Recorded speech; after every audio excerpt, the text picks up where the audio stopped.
প্রিয় চাকরি প্রত্যাশী বন্ধুরা, আসসালামু আলাইকুম। আশা করি আল্লাহর রহমতে আপনারা সকলে ভালো আছেন। তো অনেকে পল্লী বিদ্যুতের যে শিক্ষানবিশ লাইনম্যান পদে আবেদন করতে পারছেন না, আবেদন করতে গিয়ে অনেক ঝামেলায় পড়ছেন। অনেকে আবেদন ফর্ম খুঁজে পাচ্ছেন না, অর্থাৎ আবেদন করার জন্য যে ফর্মটা রয়েছে এই ফর্মটা আপনারা খুঁজে পাচ্ছেন না।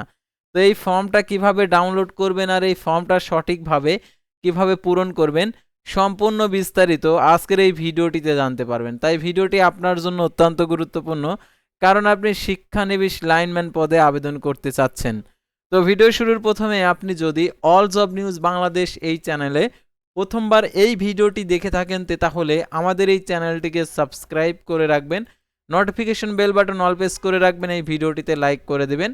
আর যারা ফেসবুক পেজে ভিডিও দেখছেন ফেসবুক পেজটি ফলো দিয়ে রাখবেন। ডিসক্রিপশন বক্সে আমাদের ফেসবুক পেজের লিঙ্ক দেওয়া রয়েছে, তো এখানে ক্লিক করে দেবেন, সাথে সাথে আমাদের ফেসবুক পেজে নিয়ে যাবে। তো আমাদের ফেসবুক পেজ এবং ইউটিউব চ্যানেলে যে সকল আপডেটগুলো জানতে পারবেন, সরকারি বেসরকারি এনজিও, ডিফেন্স, শিক্ষক নিয়োগ, sales marketing, railway job, NGO job, এক কথায় সকল ধরনের নিয়োগ বিজ্ঞপ্তির আপডেট জানতে পারবেন। তো আর কথা না বাড়িয়ে আপনাদেরকে দেখে দিচ্ছি কীভাবে ওই ফর্মটি পূরণ করবেন আর আবেদন ফর্মটি কিভাবে সংরক্ষণ করবেন। তো সংরক্ষণ করবেন কিভাবে সেটা আপনাদেরকে দেখিয়ে দিচ্ছি। অর্থাৎ আপনারা প্রথমে এই গুগল সার্চে লিখবেন পল্লী বিদ্যুৎ নিয়োগ আবেদন ফর্ম। তো আপনারা এটা লিখে সার্চ করবেন অনেকেই। তো এটা লিখেই সার্চ করবেন পল্লী বিদ্যুৎ নিয়োগ আবেদন ফর্ম। আপনার যদি হচ্ছে গুগল ক্রোম ব্রাউজার থাকে, ভয়েসের ক্লিক করে দিয়েও আপনি যদি বলেন তাও চলে আসবে। তো এরকম পল্লী বিদ্যুৎ নিয়োগ আবেদন ফর্ম, তো এরকম লিখে সার্চ করলে আপনাদের এরকম চলে আসবে ওয়েবসাইট। তো আসার পরে দেখতে পাচ্ছেন এখানে পল্লী বিদ্যুতায়ন বোর্ড হোম, তো আপনারা এখানে ক্লিক করে দেবেন। তো এখানে ক্লিক করে দেওয়ার পর অ্যাড আসবে, সেই অ্যাডটা মোবাইলে স্ক্রল করে আর কি এরকমভাবে টেনে এই ক্লোজ বাটনে দেবেন। আমার যেহেতু ডেস্কটপ, আপনাদের আর কি এই ক্লোজ বাটনটা আর কি ঢেকা থাকবে, কিছুক্ষণ ওয়েট করলে ওটা চলে যাবে তারপরেও। তো দেখতে পাচ্ছেন এখানে পল্লী বিদ্যুতের সমিতিতে আর কি পল্লী বিদ্যুৎ সমিতিতে শিক্ষানবিশ লাইনম্যান পদে নিয়োগ বিজ্ঞপ্তির আবেদন ফর্ম, তো আপনারা এখানে ক্লিক করে দেবেন। ক্লিক করে দেওয়ার পর দেখতে পাচ্ছেন এখানে সার্কুলার রয়েছে, একদম নিচে রয়েছে আবেদন ফর্ম। এই ফর্মটা অবশ্যই A4 সাইজের কাগজে প্রিন্ট করতে হবে।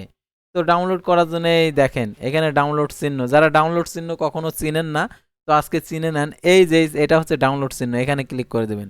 তো এখানে ক্লিক করে দেওয়ার পর আপনার হচ্ছে অটোমেটিক্যালি ডাউনলোড হয়ে যাবে, অর্থাৎ আমি এটা সেভ করে দিলাম। আপনার হচ্ছে আপনার মোবাইল ফোনের যে দেখেন ক্রোম ব্রাউজারের এই 3 ডট আর কি অপশন রয়েছে, এখানে ক্লিক করবেন। এখানে ক্লিক করে দেওয়ার পর ডাউনলোড অপশন লেখা রয়েছে, এখানে ক্লিক করবেন, দেখবেন যে আপনার ওই ফর্মটা ডাউনলোড হয়েছে, সেটার আর কি ফাইল দেখাবে। আপনারা ফাইলে গিয়ে আপনারা এটা কোনো আর কি কম্পিউটার দোকানে দিয়ে দিবেন, দিয়ে আপনি প্রিন্ট করে নেবেন। তো এখন আপনার প্রিন্ট করা শেষ, এখন আপনি কিভাবে এই ফর্মটা পূরণ করবেন, তো এখন আপনাদেরকে আসল জিনিসটাই আর কি দেখাচ্ছি। তো ফর্মটা কিভাবে পূরণ করবেন, তো পূরণ করার আগে আপনাদেরকে অবশ্যই এই বিষয়গুলো আপনাদেরকে পড়তে হবে। অর্থাৎ নির্ধারিত আবেদন ফর্মে বাংলাদেশ পল্লী বিদ্যুতায়ন বোর্ড ওয়েবসাইট থেকে A4 সাইজের কাগজে আর কি প্রিন্ট করে নিয়েছেন, ঠিক আছে। তো এখন অসম্পূর্ণ আবেদনপত্র তথা আবেদন ফর্মটি যথাযথ পূরণ না হলে, আংশিক পূরণ হলে, ভুল তথ্য প্রদান করলে, স্বাক্ষর না হলে, প্রার্থী কর্তৃক প্রদত্ত কোনো তথ্য গড়মিল হলে, আবেদনপত্র বাছাই অর্থাৎ শারীরিক ও লিখিত পরীক্ষার পূর্বেই আর কি যে কোনো পর্যায়ে প্রার্থিতা বাতিল করা হবে। সেহেতু আবেদনে যদি ভুল হয়ে যায় তাহলে প্রার্থিতা বাতিল হয়ে যাবে। সেহেতু অবশ্যই আবেদন করার ক্ষেত্রে আরও যে সকল নির্দেশনা দিয়েছে, যদি কোনো প্রার্থীর আবেদন ক্ষেত্রে আবেদনের কোনো অংশ প্রযোজ্য না হয়, সেক্ষেত্রে প্রযোজ্য নয় উল্লেখ করতে হবে। অর্থাৎ আপনার যদি প্রযোজ্য না হয় তাহলে প্রযোজ্য নয় লিখে আপনি উল্লেখ করে দেবেন, তাহলে হয়ে যাবে। তো এখন আমরা আবেদন ফর্মটা পূরণ করব, আর বেশি কথা বলবো না, আপনারা অনেকেই বুঝেন। আর অবশ্যই আপনাদেরকে আরও একটি বিষয় যেটা আপনার জানতেই হবে, অর্থাৎ আবেদনপত্রটির ফর্মটা পূরণ করলেন, পূরণ করার পর আরও যে প্রয়োজনীয় কাগজপত্র সেইগুলো দিয়ে দিলেন।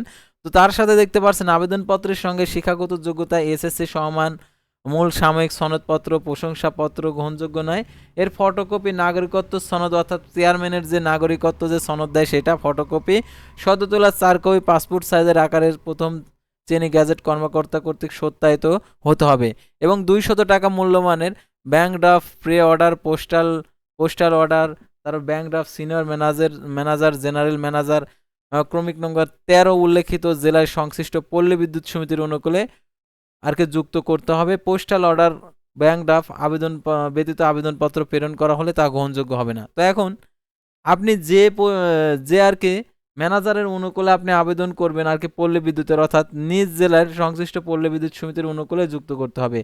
আপনি কোন জেলার, সেই জেলার আর কি পল্লী বিদ্যুতের অনুকূলে আর কি আবেদনপত্রের যে টাকাটা যুক্ত করতে হবে।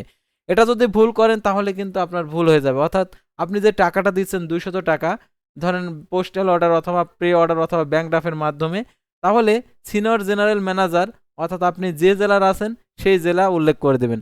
এখন এখানে যে জেলার ক্ষেত্রে আর কি আবেদনপত্রে আপনি করবেন সেই সেই জেলার নামটা দিয়ে আপনি টাকাটি প্রদান করবেন।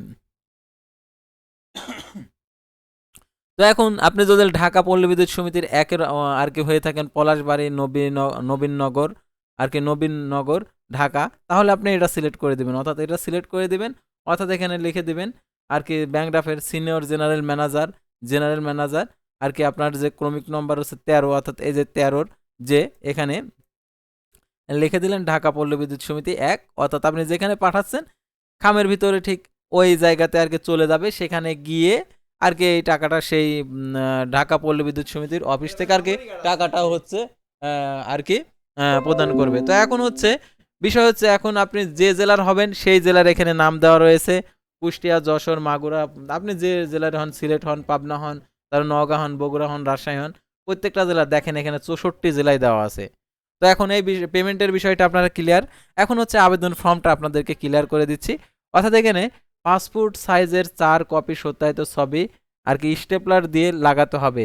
ছবির অপর পাশে প্রার্থীর স্বহস্তে নিজ নাম বাংলায় লিখতে হবে।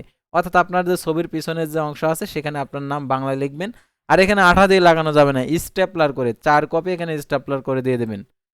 এখন হচ্ছে জেনারেল ম্যানেজার আর কি পল্লী বিদ্যুৎ, আপনি যে পল্লী বিদ্যুতের সমিতির দিতে যাচ্ছেন সেটা দিলেন, অর্থাৎ হচ্ছে পাবনা পল্লী বিদ্যুৎ সমিতি।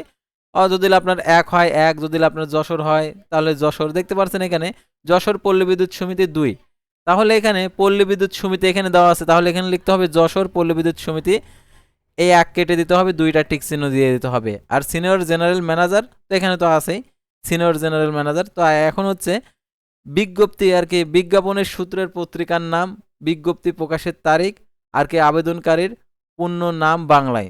তো এখন আপনারা ইংরেজিতে, তো এই বিষয়গুলো আছে, অর্থাৎ বিজ্ঞপ্তির সূত্র পত্রিকার নাম, তো এই বিষয়টা আপনারা খুঁজে পাচ্ছেন না। বিজ্ঞপ্তি প্রকাশের তারিখ, এই বিজ্ঞপ্তিটা কবে প্রকাশ করেছে, তো এই বিজ্ঞপ্তিটা প্রকাশ করছে কবে, তো আপনারা এখানে দেখতে পাচ্ছেন, এই দেখেন বিজ্ঞপ্তি প্রকাশের তারিখ 26/4/2026, তো এখানে দেওয়া রয়েছে। আর এই স্মারক নাম্বারও প্রয়োজন হবে আবেদন করার ক্ষেত্রে।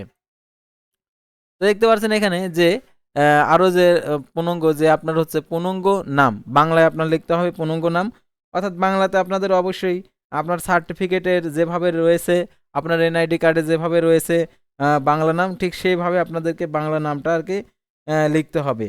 তো তারপরে যে আরও যে বিষয়গুলো রয়েছে সেগুলো আপনাদেরকে দেখিয়ে দিচ্ছি।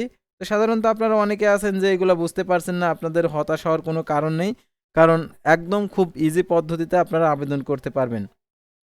আর আবেদন করার ক্ষেত্রে আপনাদেরকে আরও যে সকল বিষয়গুলো রয়েছে, অর্থাৎ এখানে অনেকে আপনারা চিন্তা করতেছেন যে এটা হচ্ছে কোন পত্রিকা আর কি প্রকাশিত হয়েছে, বিজ্ঞাপনের সূত্র পত্রিকার নাম তো এখানে দেওয়া নেই। আপনি যেহেতু পল্লী বিদ্যুৎ সমিতির যে এখানে দেখেন, এখানে কি পল্লী বিদ্যুৎ যে এটা প্রকাশ করেছে এটা কোন পত্রিকা এখানে কি লিখে দিয়েছে, কিন্তু লিখে দেয়নি। এখন আপনি এটা এখন কিভাবে দিবেন, তো সাধারণত আপনাদেরকে বলে দেই, অর্থাৎ মুখেই বলে দেই। তো এটা হচ্ছে যে পত্রিকা আর কি প্রকাশিত হয়েছে আমার দেশ পত্রিকাতে এটা প্রকাশিত হয়েছে। তো আপনারা আমার দেশ পত্রিকা লিখে সার্চ করবেন। আপনারা আর কি যেহেতু সত্যতা যাচাই করার জন্য আপনাদেরকে দেখাচ্ছি, তো আমার দেশ আপনাদেরকে দেখাচ্ছি, তো আপনারা অবশ্যই, আমি ভয়েসে আর কি কথাগুলো, ভিডিওটি লম্বা হবে কিন্তু আপনার জন্য এটা কার্যকর, কারণ আমি ভিডিও কখনো ক্রপ করি না, আমি সম্পূর্ণ ভিডিও দেই। পল্লী বিদ্যুৎ সমিতির নিয়োগ আমার দেশ পত্রিকা, তো এটা লিখে আপনারা সার্চ করবেন। দেখতে পাচ্ছেন এখানে 1035 কর্মী নেবে পল্লী বিদ্যুতায়ন বোর্ড, আবেদন ফি কত, আমার দেশ পত্রিকাতে দিয়েছে। তো আমরা আমার দেশ পত্রিকাতে যাই, তো দেখতে পাচ্ছেন এখানে আমার দেশ পত্রিকা একদম সরাসরি আমার দেশ পত্রিকাতে দিয়ে দিয়েছে। তো দেখতে পাচ্ছেন এখানে আর কি এটা বিজ্ঞপ্তি প্রকাশের তারিখ 29 এপ্রিল 2026, অর্থাৎ পত্রিকাতে যেটা হচ্ছে 29 এপ্রিল, আর এখানে দেখতে পাচ্ছেন এখানে 26 তারিখে আর কি বিজ্ঞপ্তি প্রকাশ। এখন হচ্ছে আপনাদের যে বিষয়গুলো রয়েছে, কোনো কিছু যদি ভুল করেন তাহলে বিজ্ঞপ্তি প্রকাশের তারিখ, বিজ্ঞপ্তি আর কি বিজ্ঞাপনের সূত্র, পত্রিকার নাম, এখানে শুধু আমার দেশ পত্রিকা দিয়ে দেবেন। আর বিজ্ঞপ্তি প্রকাশের তারিখ আপনারা দেখতে পাচ্ছেন এখানে যে বিজ্ঞপ্তি প্রকাশের তারিখ দেখতে পাচ্ছেন 26/4/2026, এটা দিয়ে দেবেন। কোনো ভুল করা যাবে না, ভুল করলে আবেদনটি বাতিল হয়ে যাবে। আর বাংলায় নাম দিতে হবে, আর ইংরেজিতে যেভাবে সার্টিফিকেটে রয়েছে ঠিক হুবহু সেভাবে।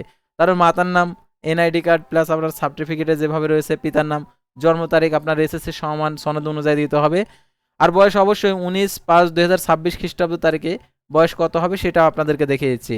সাধারণত 19/5/2026 খ্রিস্টাব্দ তারিখ অনুযায়ী 18 থেকে, যে বিষয়টা দিয়েছে এখানে দেখতে পাচ্ছেন 18 থেকে 21 বছরের মধ্যে হতে হবে। আপনার যদি এই বয়স হয়ে থাকে তাহলে আপনি আবেদন করতে পারবেন।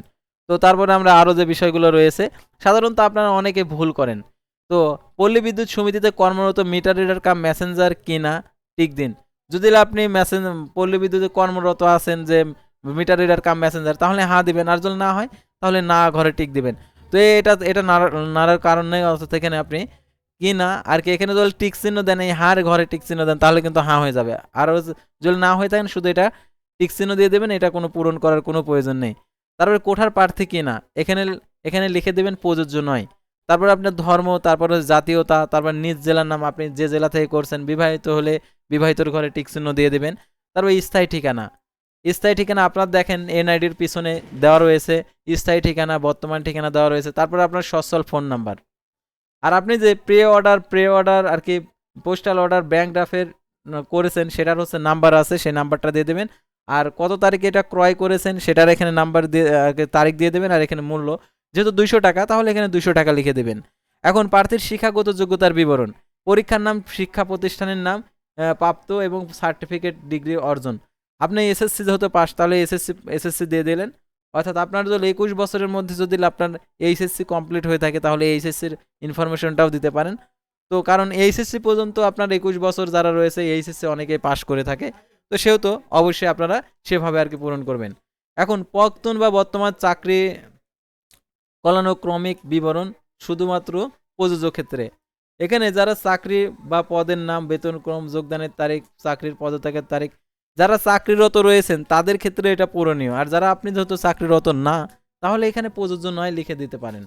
তারপর দেখতে পাচ্ছেন এখানে প্রার্থীর সম্পর্কে জ্ঞাত 2 জন দায়িত্বশীল ব্যক্তির নাম না আত্মীয় নন, অর্থাৎ প্রার্থীর সম্পর্কে জ্ঞাত, অর্থাৎ আপনার 2 জন দায়িত্বশীল ব্যক্তি, অর্থাৎ আপনার আত্মীয় ব্যতীত, অর্থাৎ আপনার আত্মীয় নয়, রক্তীয় সম্পর্ক নয়, কিন্তু আপনার আশেপাশে আপনার হচ্ছে পাড়া প্রতিবেশী, অথবা আপনার শিক্ষক হতে পারে, কিংবা কোনো বড় ভাই হতে পারে আর কি পাড়া প্রতিবেশীর, এরকম, কিন্তু আত্মীয় ব্যতীত এখানে আপনারা নাম দিয়ে দেবেন এবং ফোন নাম্বার এবং ঠিকানা, অর্থাৎ 1 নম্বর 2 নম্বর, অর্থাৎ এই 2 ঘরে আপনার 2 জনের নাম ঠিকানা দিয়ে দিতে হবে। তারপরে এখানে আপনার হচ্ছে তারিখ। তারপরে এখানে আবেদনকারী, আপনি যে আবেদন করছেন আবেদনের এই স্বাক্ষরটা এখানে দিয়ে দেবেন। তারপরে এখন হচ্ছে প্রবেশপত্র, দেখতে পাচ্ছেন এখানে দিয়ে দেবেন যেখানে এগুলো রয়েছে। এখানে রোল নাম্বার, এটা অফিস কর্তৃক আর কি পূরণীয়, আপনার এগুলো পূরণ করা লাগবে না।